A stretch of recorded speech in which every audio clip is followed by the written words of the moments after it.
Hi everybody, Brittany and Stacy here. Today we are collabing on the Creative Focus podcast. Today is our first episode.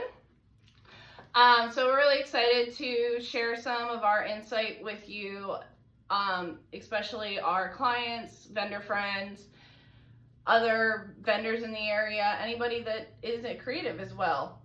So today's topic is capturing timeless moments. The first thing that we're going to talk about are the generational poses. What does that mean? Do we even want to do that on our wedding day?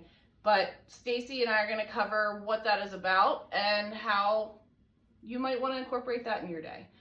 So I'm going to let Stacy lead with the generational poses and exactly what we mean by that. When we're talking about generational poses, what we're referencing is pictures that your grandmother may have done or your mom or dad may have done at their wedding. And we just need copies of those photos so we can go ahead and try to reproduce that, but in another more modern style. So you can have those generational poses with all those people in your family. If they all choose to do a certain pose, one's known with the bouquets or known with the veil, a certain pose for the bride that normally, mother, grandma, and daughter, they all do the same pose.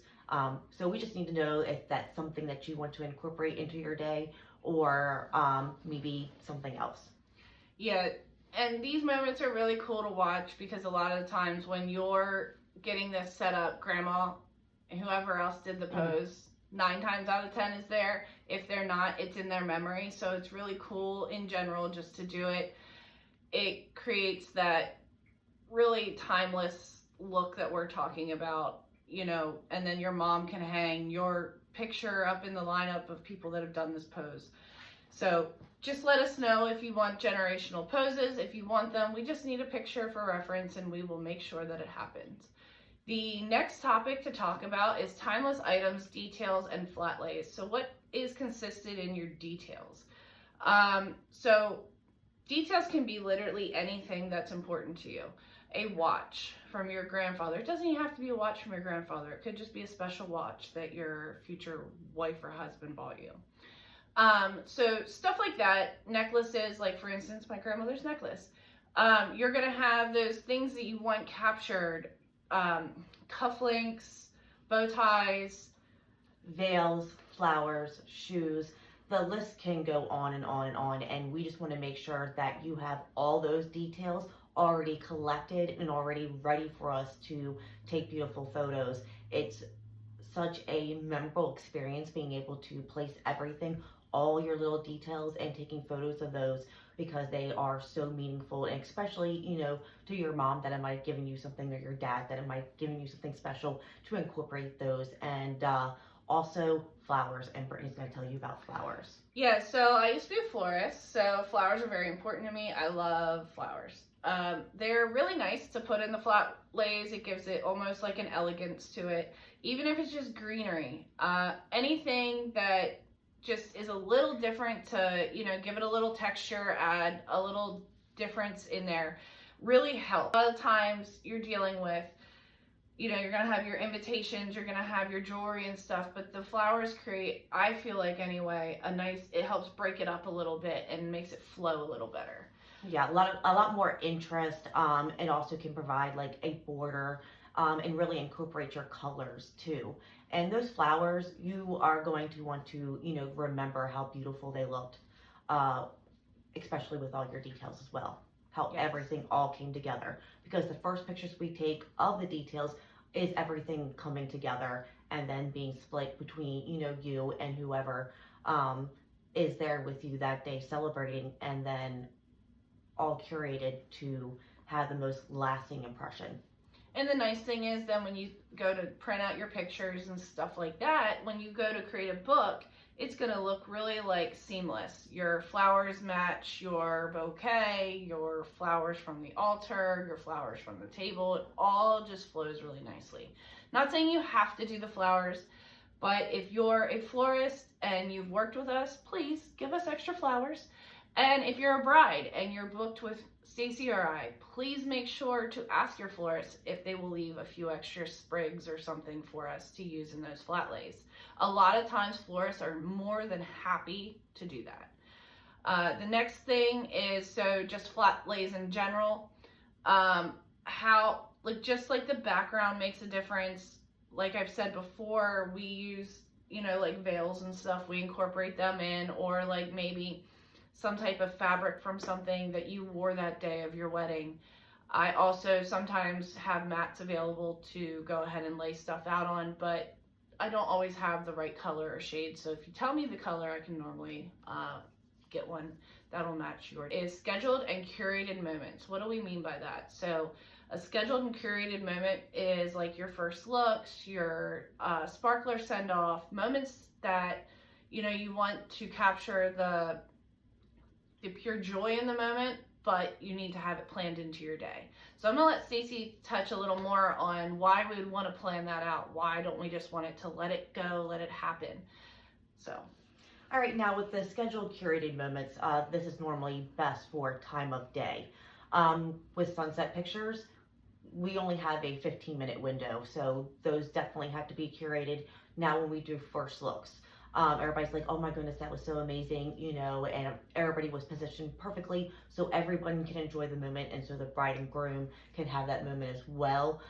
We scope out the area, making sure that we have the right lighting consistency, we have the right shadow, and everything is a beautiful backdrop to capture, you know, that moment. So those moments like those are curated, so we do let them just go, and they do have the real emotions and everything is really authentic. But we do, you know, here and there tweak things so it's the best overall aesthetically and for your image wise. Yeah, so for instance, like when we do a first look with your future husband or wife, we're gonna go ahead and we're gonna take one of you out first, place you so that you're facing away, and then the other photographer or whoever is helping that day will go ahead and bring the other person out to make sure, and we'll tell you, hey, when you walk up there, you're gonna tap on their shoulder, and we'll tell the other person when you turn around, you can't turn around until you touch that person, until you're touched on the back. Sorry about that. And then we, you know, the other thing that I like to talk about is sparkler send off. They can be a photographer's nightmare. Don't make it a nightmare, okay? It's really easy to solve the problem there. The only problem I've ever had during a sparkler send off is there's not enough time. Mm-hmm. So you want to make sure that you're giving at least a half an hour, like do your last call a little early, everything like that, so everybody can get their last drinks and stuff. You got to remember we're dealing with drunk people here. So when we're dealing with drunk people, and if you don't have drunk people, awesome. But when we are dealing with drunk people, we want to make sure that, you know, they're safely out there. They're a safe distance away from you guys. They're not going to light your head on fire with a sparkler. We can, yeah, and I've never had that happen, but with the venue coordinators, and we make sure that we have enough time. So it's just very important as well that you build that into your timeline. Make sure that you have enough time for everyone to get out there, the venue staff to light the sparklers and have buckets placed out there so that you can put them out right away. They're not walking around waving them around while intoxicated, because I've seen that and it gets a little dangerous. Now, you don't have to do a sparkler send-off. Some venues do not allow that. So you can do bubbles. You can do all kinds of stuff. Now, bubbles aren't going to show up the best at nighttime is the only thing. So another option would be like an optic wand. If you've never seen them, just Google it. You'll see exactly what I mean. But they also create really cool effects as well. And what are the other? They're like a glow stick kind of thing. Yeah, I think they're glow stick. I forget what they're called, but they're foam and they like glow. And they're really cool, not only for on the dance floor, but for send-offs as well. We've had them for send-offs, and they look really cool as well. But that's pretty much all we have today. If you guys have any questions or anything, you can reach out to us on our website or our socials. To contact me, my website is BrittanyConradPhotography.com, and I'm on Instagram, Facebook, and TikTok. It says Brittany Conrad Photography. And mine is shuttereverymoment.com. Also, you can find me on all the other social platforms as well. But any other questions, feel free to, send us questions, email us, reach out to us. We want to know what you think and what you would like to know about on your wedding day that most people don't know about. Yeah, please send us topics. All right, thank you guys. See ya. That's because we talk